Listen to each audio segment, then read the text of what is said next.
সকাল থেকে আমরা যে বিভিন্ন জেলায় নজর রেখেছি এবং সেক্ষেত্রে কিন্তু হাই ভোল্টেজ জায়গা বলা যায় বীরভূম, মুর্শিদাবাদ এবং বীরভূম থেকে যে খবর উঠে আসছে বিখ্যাত শিল্পাচার্য নন্দলাল বসুর নাতি সুপ্রবুদ্ধ সেন এবং তার পরিবারকে ভোটাধিকার প্রয়োগে বাধা।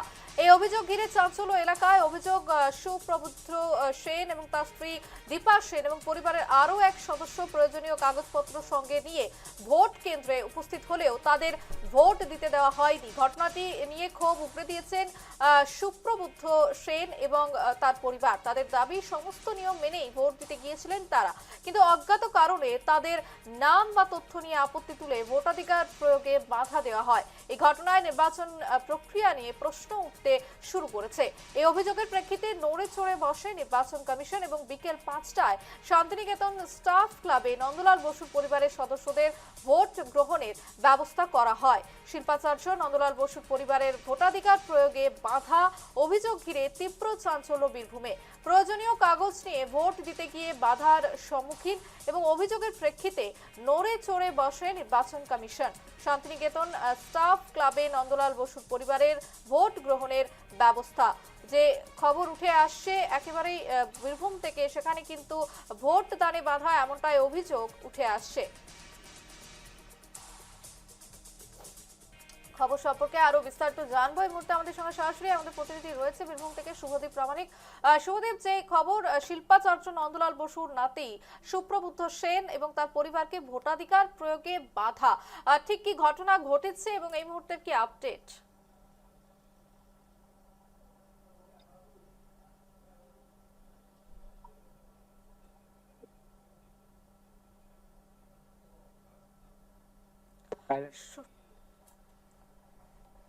যান্ত্রিক গোলযোগের কারণে কথা শোনা যাচ্ছে না। শুভদীপ, শুনতে পাওয়া যাচ্ছে?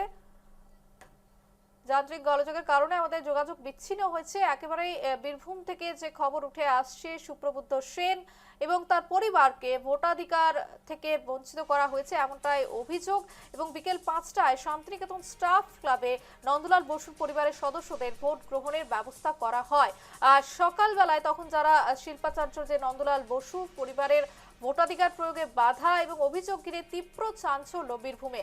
তারা কিন্তু প্রয়োজনীয় কাগজ নিয়ে ভোট দিতে গিয়ে বাধার সম্মুখীন হন এবং তারপরে কিন্তু অভিযোগ জানানো হয় এবং সেই অভিযোগ জানার সঙ্গে সঙ্গেই কিন্তু নির্বাচন কমিশনের তরফ থেকে পদক্ষেপ নেওয়া হয় এবং শান্তিনিকেতন স্টাফ ক্লাবে নন্দলাল বসুর পরিবারের ভোট গ্রহণের ব্যবস্থা করা হয়। খবর সম্পর্কে আবারও বিস্তারিত জানবো। আমরা আরো চলে যাব, আমাদের প্রতিনিধি শুভদীপ প্রামাণিক রয়েছে। শুভদীপ, যে খবর আজকে উঠে এসেছে যে শিল্পাচার্য নন্দলাল বসু তার পরিবারের যে ভোটাধিকার সেই ভোটাধিকার প্রয়োগে বাধা এবং একেবারে তারা অভিযোগ তোলে এবং এই মুহূর্তের কি আপডেট রয়েছে? তারা কি ভোট দিতে পেরেছেন? কি আপডেট রয়েছে? তুমি যেমনটা বললে যে শিল্পাচার্য নন্দলাল বসু পরিবারের সদস্য, একাধিক সদস্য, তাদের কিন্তু নাম প্রথমেই যখন এসআর প্রক্রিয়া হয়েছিল যে সেই প্রক্রিয়াতে কিন্তু ডিলিট হয়ে যায় এবং তারপরে কিন্তু একটা অসন্তোষ দেখা দিয়েছিল যে কিভাবে এমন ঘটনা ঘটতে পারে এবং সেই বিষয়টি নিয়ে কিন্তু সুপ্রিম কোর্টের দ্বারস্থ এবং তার পরবর্তীতে তাদের যে ভোট দিতে পারবেন তারা সেই বিষয়ে কিন্তু সিদ্ধান্ত গ্রহণ করতে নির্দেশ দেওয়া হয়। কিন্তু তারপরে আজকে যখন বীরভূমে তারা তাদের কেন্দ্রে তাদের বুথে যখন তারা ভোট দিতে যান, তাদের কাছে পরিচয় সম্পূর্ণ যে নথি যা ভোট দেওয়ার জন্য প্রয়োজন সেগুলি যখন তাদের কাছে ছিল, পরে তাদেরকে নির্বাচন কমিশনের কার্ড সহ সমস্ত পরিচয়পত্র তাদের কাছে যখন ছিল, তখন তারপরে তাদেরকে কিন্তু ভোটদানে বাধা দেওয়া হয় এবং তারা প্রথমে ভোট দিতে পারেননি এবং তাদেরকে কারণ দেখা যাচ্ছে যে তাদের নথিপত্র থাকলেও সব নথি সম্পূর্ণ হয়নি, সেই কারণে তারা ভোট দিতে পারবেন না, তাদের নাম ভোটার লিস্টে সঠিকভাবে ওঠেনি এবং তারপরে কিন্তু এই নন্দলাল বসুর আত্মীয়রা এবং সুপ্রবুদ্ধ সেন তার নাতি কিন্তু একদমই উগড়ে দিয়েছেন এবং তারা জানিয়েছেন যে কিভাবে এমন ঘটনা ঘটতে পারে যেখানে নির্বাচন কমিশন তথা সুপ্রিম কোর্টের তরফে তাদেরকে নির্দেশিকা দেওয়া হয়েছে তারা ভোট দিতে পারবেন, কিন্তু তারপরেও কেন তাদেরকে ভোট দিতে বাধা দেওয়া হয় এবং পরবর্তীতে সেই নিয়ে অসন্তোষ দেখা দেয় এবং তার পরবর্তীতে এই বিষয়টি বোলপুরের এসডিও, মহকুমা শাসক এবং তার সঙ্গে সঙ্গে বীরভূম জেলা শাসক তাদের কাছে গিয়ে পৌঁছায়। তারা বিষয়টি নিয়ে আলোচনা পর্যালোচনা করেন এবং পরবর্তীতে সিদ্ধান্ত অনুযায়ী শান্তিনিকেতন যে স্টাফ ক্লাবের বুথ রয়েছে সেই বুথে বোলপুর পৌরসভা 2 নম্বর ওয়ার্ডে সেখানে গিয়ে কিন্তু তাদের ভোটদান সম্পন্ন হয়েছে। বিকেল 5টার পর তাদের ভোটদান করা হয়েছে এমনটা কিন্তু জানতে পারা যাচ্ছে। তবে যেটা সব থেকে বড় প্রশ্ন যে এই ধরনের ঘটনা শিল্পী নন্দলাল বসু নাম কিভাবে নির্বাচন কমিশনের খাতা থেকে বাদ পড়ে গেল, বা পরিবারের সদস্যদের নাম কিভাবে বাদ পড়ে গেল, সেই বিষয়ে কিন্তু প্রথমেই রাজনীতি উস্কে গিয়েছিল। বিষয়টিকে নিয়ে প্রথমেই কিন্তু একদম তৃণমূলের রাজ্য নেতৃত্ব তারা কিন্তু একদম উগড়ে দিয়েছিলেন, তারা সরব হয়েছিলেন, তারা জানিয়েছিলেন যে এই যে পদ্ধতি এসআইটি তা একদমই আইনানুগ পদ্ধতি এবং তার সঙ্গে সঙ্গে সঠিক পদ্ধতিতে করা হচ্ছে না। তারপরে কিন্তু এই ধরনের যারা বিশিষ্ট ব্যক্তিত্ব রয়েছে তাদের পর্যন্ত নাম বাদ যাচ্ছে।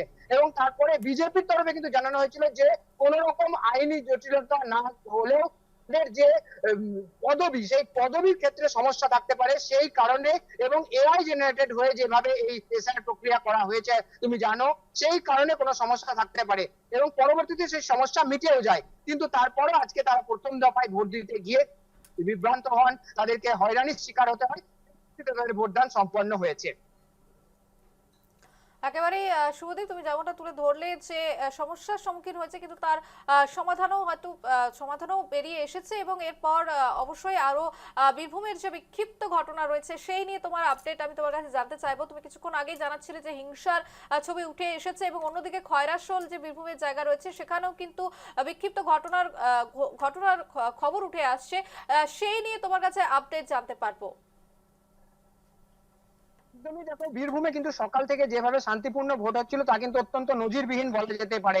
এবং সামান্য যে ঘটনা ঘটেছিল আমরা জানতে পারছিলাম প্রথমে, যেটা লাভপুর বিধানসভার অন্তর্গত ভ্রমরকোল পঞ্চায়েত, সেখানে বিজেপির যিনি এজেন্ট ছিলেন এবং তার সঙ্গে সঙ্গে বিজেপির বেশ কয়েকজন যে কর্মী তাদেরকে কিন্তু ঘিরে ধরে মারধর করার অভিযোগ ওঠে তৃণমূল আশ্রিত দুষ্কৃতী এবং তৃণমূল কর্মী সমর্থক এবং ওই এলাকার যারা তৃণমূল নেতৃত্ব রয়েছে তাদের বিরুদ্ধে।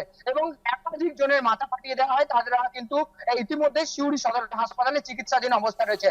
সেই একই ছবি কিন্তু লাভপুর বিধানসভাতে দেখা গেল। অর্থাৎ বীরভূমের যে 11টি বিধানসভা তার মধ্যে কিন্তু লাভপুর বিধানসভা একদমই কিন্তু সংবাদের শিরোনামে পৌঁছে গেল। এবং যেটা আমরা দেখতে পেলাম যে লাভপুরে এই যে কীর্ণাহারে এলাকার কাজীপাড়া, সেখানে যে 237 নম্বর বুথ, সেখানে এসেছিলেন বিজেপি প্রার্থী দেবাশিস ওঝা, লাভপুর বিধানসভার তিনি প্রার্থী। তাকে ঘিরে কিন্তু বিক্ষোভ দেখানো হয়, তারপরে তাকে মারধর, শারীরিকভাবে হেনস্থা করা হয়, গাড়ি পর্যন্ত ভাঙচুর করা হয়। এবং কেন্দ্রীয় বাহিনী, যে সমস্ত কেন্দ্রীয় বাহিনী বুথের নিরাপত্তা দায়িত্বে ছিলেন এবং তার সঙ্গে সঙ্গে যারা পুলিশ কর্মী ছিলেন তাদের সামনে প্রায় 1 থেকে 150 জন তৃণমূলের যারা কর্মী সমর্থক রয়েছে, সাধারণ মানুষ রয়েছে, এলাকা ভোটার রয়েছে, তারা কিন্তু বিক্ষোভ দেখান, মারধর করেন বলে অভিযোগ। এবং যেটা এখানকার স্থানীয় মানুষদের অভিযোগ যে বিজেপির প্রার্থী এসে এলাকায় উস্কানি দিয়েছেন, সেই কারণে কিন্তু এই ধরনের ঘটনা ঘটে। অন্যদিকে আসলে বেশ কিছুক্ষণ যে ইভিএম ছিল তা কিন্তু বিকল হয়ে পড়ে থাকে এবং বেশ কিছুজন মানুষ যারা দীর্ঘ সময় রোদে দাঁড়িয়েছিলেন ভোট দিতে পারছিলেন না। তারপরে সেই বিষয়ে তারা যখন জিজ্ঞাসা করতে যান তখন অভিযোগ যে কেন্দ্রীয় বাহিনীর জওয়ানরা তাদের সঙ্গে দুর্ব্যবহার করে। তারপরে কিন্তু ক্ষিপ্ত হয়ে ওঠে ওখানকার স্থানীয় মানুষজন, ইট বৃষ্টি করা হয় এবং ইটের আঘাতে কিন্তু একজন কেন্দ্রীয় জওয়ানের কিন্তু মুখে চোট লেগেছে। এবং তার পরবর্তীতে দুটি এলাকা অর্থাৎ লাভপুরের যে কাজীপাড়া এবং তার সঙ্গে সঙ্গে খয়রাশোল, সেখানে কিন্তু পৌঁছে যায় বিরাট পুলিশ বাহিনী, তার সঙ্গে কেন্দ্রীয় বাহিনীর জওয়ানরা। আপাতত পরিস্থিতি স্বাভাবিক রয়েছে, আর কিছুক্ষণ পরে ভোটদান শেষ হবে বীরভূমে এবং তার পরবর্তীতে কি ঘটনা ঘটে সেটা অবশ্যই আমাদের নজর থাকবে।